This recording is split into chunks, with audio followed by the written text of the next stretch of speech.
আসসালামু আলাইকুম। শুরু করছি জনপদের খবর। আমি রিদিতা রেজা। এখনকার এই সংবাদ আয়োজন একই সঙ্গে চ্যানেলের ইউটিউব চ্যানেল এবং চ্যানেলের ওটিটি প্ল্যাটফর্ম আইস্ক্রিনে লাইভ স্ট্রিম হচ্ছে। রাজশাহী বিশ্ববিদ্যালয়ের পূর্ণ দিবস কর্মবিরতি পালন করছেন শিক্ষক, কর্মকর্তা ও কর্মচারীরা। সকাল 10টা থেকে রাজশাহী বিশ্ববিদ্যালয়ের সিনেট ভবনের সামনে অবস্থান নিয়ে কর্মবিরতি পালন করছেন তারা। এর আগে তারা উপাচার্যের বাসভবনের সামনে থেকে ক্যাম্পাসে প্রতিবাদ মিছিল বের করেন। সেখানে সমাবেশে শনিবার শিক্ষক লাঞ্ছনার বিচার ও শাস্তি দাবি করে ক্ষোভ প্রকাশ করেন কর্মকর্তা কর্মচারীরা। বিশ্ববিদ্যালয়ের সার্বিক পরিস্থিতি নিয়ে আজ জরুরি সিন্ডিকেট সভা ডাকা হয়েছে। পোষ্য কোটা ও 25শে সেপ্টেম্বর রাকসু নির্বাচন নিয়ে সভায় সিদ্ধান্ত হবার কথা রয়েছে। শনিবার রাতে শিক্ষার্থীদের ধারাবাহিক আন্দোলনের মুখে পোষ্য কোটা পুনর্বহালের সিদ্ধান্ত স্থগিতের ঘোষণা দেয় রাজশাহী বিশ্ববিদ্যালয় কর্তৃপক্ষ। পোষ্য কোটার প্রজ্ঞাপন বাতিল এবং 25শে সেপ্টেম্বরে রাকসু নির্বাচন অনুষ্ঠানের দাবি জানাচ্ছেন আন্দোলনকারীরা। রাজশাহী বিশ্ববিদ্যালয় ন্যায় বিচারের জন্য, ন্যায় প্রতিষ্ঠার জন্য, সন্ত্রাস নির্মূলের জন্য, চাঁদাবাজ নির্মূলের জন্য আমরা শিক্ষক, কর্মকর্তা, কর্মচারী একসঙ্গে কাঁধে কাঁধ মিলিয়ে আন্দোলন সংগ্রাম চালিয়ে যাব।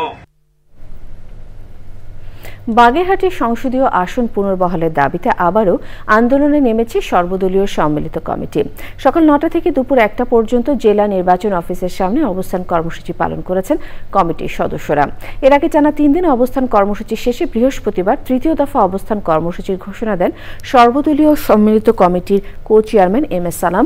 বাগেরহাটের 4টি আসন বহাল রাখতে সুপ্রিম কোর্টে 2টি রিট আবেদন দাখিল করা হয়েছে। সম্মিলিত কমিটির নেতারা জানান, আদালত বাগেরহাটের 4টি আসন বহাল রাখবেন বলে আশাবাদী তারা।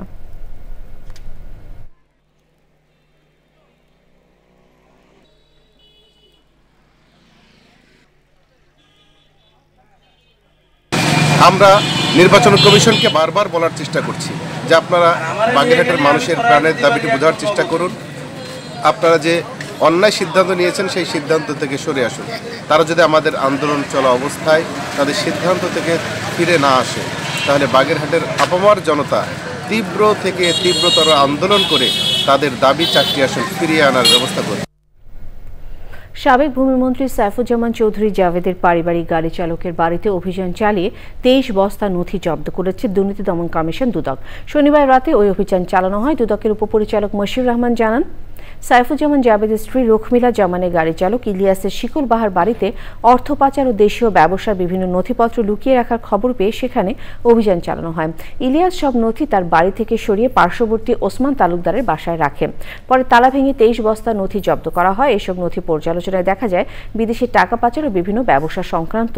এর আগে বুধবার ইউসিবিএল থেকে 25 কোটি টাকা আত্মসাৎ ও পাচারের মামলায় জাভেদের 2 মাস্টারমাইন্ড আর্মিড গ্রুপের এজিএম উৎপল পাল ও এজিএম আব্দুল আজিজকে গ্রেফতার করে দুর্নীতি দমন কমিশন দুদক। তাদের রিমান্ডে নিয়ে জিজ্ঞাসাবাদের তথ্যের ভিত্তিতে শনিবার রাতে এই অভিযান চালানো হয়। সাইফুজ্জামান চৌধুরী জাভেদ ও তার স্ত্রীর বিরুদ্ধে দেশ থেকে অর্থ পাচার করে যুক্তরাজ্য ও যুক্তরাষ্ট্রে বিপুল পরিমাণ সম্পত্তি কেনার অভিযোগ উঠেছে। এবারে প্রতিনিধি পাঠানো তথ্য ভিডিওচিত্রে সাদিয়া ওমর রিপোর্ট। নাটোরের আলাইপুর জেলা পরিষদ মিলনায়তনে বর্তমান প্রেক্ষাপটে সমসাময়িক রাজনৈতিক ভাবনা ও করণীয় বিষয়ক সভা হয়েছে।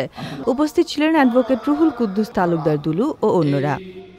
নোয়াখালীতে ফায়ার সার্ভিসের ড্রাইভার মোহাম্মদ আবদুল্লাহ বিজয়ের প্রতারণা ও স্ত্রী সন্তানের ওপর নির্যাতনের প্রতিবাদে সংবাদ সম্মেলন করেছে তার পরিবার। বিএনপির সাংগঠনিক কার্যক্রমকে আরও গতিশীল এবং শক্তিশালী করতে খাগড়াছড়িতে বিএনপির যৌথ সাংগঠনিক সভা হয়েছে। গাইবান্ধা জেলা বিএনপির মেয়াদ উত্তীর্ণ কমিটি বাতিলের দাবিতে মানববন্ধন ও বিক্ষোভ কর্মসূচি করেছে গাইবান্ধা পৌর বিএনপির যুগ্ম আহ্বায়ক ও জেলা বিএনপির এক অংশের নেতারা। গাজীপুরে বিএনপির উদ্যোগে রাষ্ট্র কাঠামো মেরামতের 31 দফা সম্বলিত লিফলেট বিতরণ করেছেন সাবেক মহানগর বিএনপি যুগ্ম আহ্বায়ক হান্নান মিয়া হান্নু। চট্টগ্রাম মেডিকেল কলেজের গৌরবের 68তম ডে উদযাপন করা হয়েছে। উদ্বোধন করেন Chittagong city mayor doctor Sadat Hossain. নাটোরে স্বেচ্ছাসেবী সংগঠন ইউথ ব্লাড ডোনার গ্রুপের একযোগ পূর্তি উৎসবের উদ্বোধন করেছেন দুর্নীতি প্রতিরোধ কমিটির সভাপতি আব্দুর রাজ্জাক। সাভারে ড্যাফোডিল ইন্টারন্যাশনাল ইউনিভার্সিটির উদ্ভাবন ও উদ্যোক্তা বিভাগ আয়োজিত শিল্প শিক্ষায়তন সংযোগ উন্নয়ন বক্তৃতামালার আয়োজন করা হয়েছে। সভাপতিত্ব করেন এনভয় লিগেসি ও শেল্টার গ্রুপের চেয়ারম্যান প্রকৌশলী কুতুবুদ্দিন আহমেদ। শিশুদের চিত্রাঙ্কন প্রতিযোগিতা, আলোচনা সভা, কবিতা পাঠ ও পুরস্কার বিতরণের মধ্য দিয়ে শেরপুরে গাংচিল সাহিত্য সংস্কৃতি পরিষদের সুবর্ণ জয়ন্তী উদযাপিত হয়েছে। বাংলাদেশ ইসলামী ছাত্র শিবির নড়াইল সরকারি ভিক্টোরিয়া কলেজ শাখার আয়োজনে নবীন বরণ ক্যারিয়ার গাইড প্রোগ্রাম 2025 অনুষ্ঠিত হয়েছে। পবিত্র ঈদে মিলাদুন্নবী এবং হযরত সৈয়দ জিয়াউল হক মাইজ ভান্ডারীর 37তম ওফাত বার্ষিকী উপলক্ষে চট্টগ্রামের দরিদ্র মানুষের মাঝে খাদ্য সামগ্রী বিতরণ করেছে Maij Bhandari Gausia Haq committee. Sadia Omar, channel I. নেই প্রাতিষ্ঠানিক শিক্ষা বা প্রশিক্ষণ, নিজস্ব আগ্রহ ও দক্ষতায় পরিবেশ বান্ধব কারুপণ্য তৈরি করছেন ময়মনসিংহের মোহাম্মদ জাহাঙ্গীর। নারিকেলের খোসা কিংবা বাঁশের কারুপণ্যে তাক লাগিয়েছেন তিনি। এতে বাড়তি আয়, জাহাঙ্গীরের পারিবারিক সচ্ছলতা যেমন ফিরেছে, তেমনি অনুপ্রেরণা পাচ্ছেন স্থানীয়রা। শেখ মহিউদ্দিন আহমেদের তথ্য, ভিডিওচিত্রে আফরোজা হাসির রিপোর্ট। উঠোন জুড়ে সাজানো কলমদানি, ফুলের টব, পানির বোতল সহ হরেক রকমের পরিবেশ বান্ধব কারুপণ্য। ফেলে দেওয়া নারিকেলের খোসা কিংবা বাঁশ, কাঠ দিয়ে এসব শৌখিন পণ্য তৈরি করেছেন সদর উপজেলার মন্তলা গ্রামের রিকশা চালক জাহাঙ্গীর। মাধ্যমিকের গণ্ডি না পেরোনো জাহাঙ্গীর যখন দারিদ্র্যের কষাঘাতে জর্জরিত, তখন জীবনযুদ্ধে কাজে লাগান নিজস্ব দক্ষতা। উদ্যোক্তা হতে পারতাম, এটা আমার স্বপ্ন আর কি। ঠিক আছে, যে 2-10 জন মানুষ একটা কাজের জায়গা তৈরি হবে, 10 জন মানুষ কাজ করবো, হয়তো আমার ইনকাম না হোক, কিন্তু 10 জন মানুষ তো কাজ করতেছে, এইটাই আমার কাছে একটা প্রাপ্তি। তো যখন এই কাজগুলা মানুষের সামনে আসলো, সবাই দেখলো, তারপর থেকে আমার আগ্রহ বাড়লো, অনেকে বলে ভালো হয়েছে। এর জন্য আমি এখন ওর সাথে ওকে যতটুকু পারি হেল্প করি। বেকারত্ব দূরীকরণে অনুপ্রেরণা জাহাঙ্গীরের এমন সফলতা। জেলা থেকে কুটির শিল্প আছে, তা যদি একটু নজর দেয় তাহলে এটা অগ্রগতি হওয়ার সম্ভাবনা থাকতে পারে। গর্বের বিষয়, যেহেতু সুন্দর সুন্দর জিনিস তৈরি করে, উনি যদি ক্ষুদ্র সহযোগিতা পায় তাহলে আমাদের মতো তরুণ উদ্যোক্তা আরো ঘরে ঘরে তৈরি হবে, এইসব কাজে উদ্বুদ্ধ হবে। প্রশিক্ষণ ও সহজ শর্তে ব্যাংক ঋণ পেলে দেশের গণ্ডি পেরিয়ে বিদেশেও পরিবেশ বান্ধব এসব পণ্য রপ্তানির স্বপ্ন দেখেন জাহাঙ্গীর।